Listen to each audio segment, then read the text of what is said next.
શિક્ષક એટલે આપણા જીવનમાં શિક્ષકનું ખરેખર ખૂબ મહત્ત્વ હોય છે અને ચાણક્યજીના કીધા પ્રમાણે તો શિક્ષક કભી સાધારણ નહીં હોતા, નિર્માણ ઓર પ્રલય ઉસકી ગોદ મેં પલતે હૈ.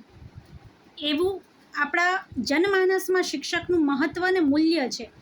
ગુરુનો આપણે ત્યાં ખૂબ મહિમા ગવાયો છે અને એ જ શિક્ષણ જગતમાં એક શિક્ષક કે એક આચાર્ય જ્યારે રક્ષક મટીને, જ્ઞાનદાતા મટીને ભક્ષક બની જાય, નિર્ક્ષીરનો વિવેક ભૂલી જાય, વિવેકભાન ભૂલી જાય, ત્યારે સમાજની શું હાલત થાય?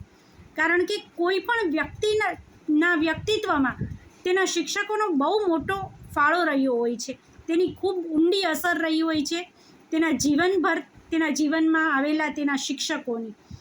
ત્યારે એ શિક્ષકનું આચરણ, વ્યક્તિત્વ, વાણી, વર્તન ને વ્યવહાર દરેક તેના બાળક પર અસર કરતા હોય છે. બાળક તેમાંથી કંઈ ને કંઈ શીખતું હોય છે.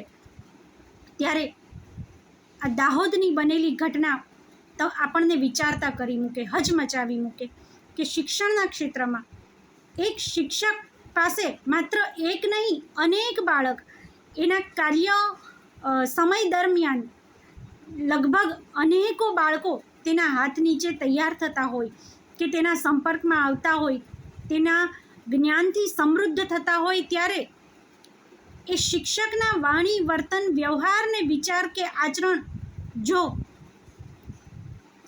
વ્યવસ્થિત ના હોય કે બાળકને નુકસાન પહોંચાડનારું હોય તો આપણી આજ અને આવતીકાલ શું થશે એ વિશે વિચારવું રહ્યું.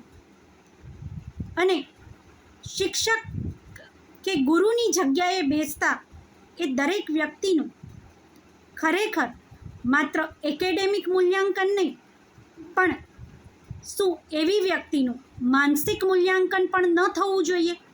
એવી કોઈ પણ પરીક્ષા ન હોવી જોઈએ કે જેમાં તેનો ઉછેર, વ્યક્તિત્વ, વિચારો, તેની માનસિકતા અને તેના મૂલ્યો, તેની શિક્ષક તરીકેની જવાબદારી, તેનું પોતાના કાર્ય પ્રત્યેની સભાનતા, નિર્ક્ષીરનો વિવેક, આ દરેક મુદ્દાઓની પણ પરીક્ષા થાય અને એમાં જે યોગ્ય ઉતરે એ જ આ સ્થાને બેસી શકે. કારણ કે આ માત્ર એક બાળક નહીં, અનેક બાળક આજ, આવતીકાલ અને આવતીકાલના સમગ્ર ભવિષ્યનો સવાલ છે. ત્યારે એ સ્થાને જો કોઈ અયોગ્ય વ્યક્તિ, અયોગ્ય વિચાર કે અયોગ્ય વ્યવહાર એ સત્તાએ બેસશે તો આગળની પેઢીનું ભવિષ્ય શું હશે એ ખરેખર વિચારવા જેવી ગંભીર બાબત છે.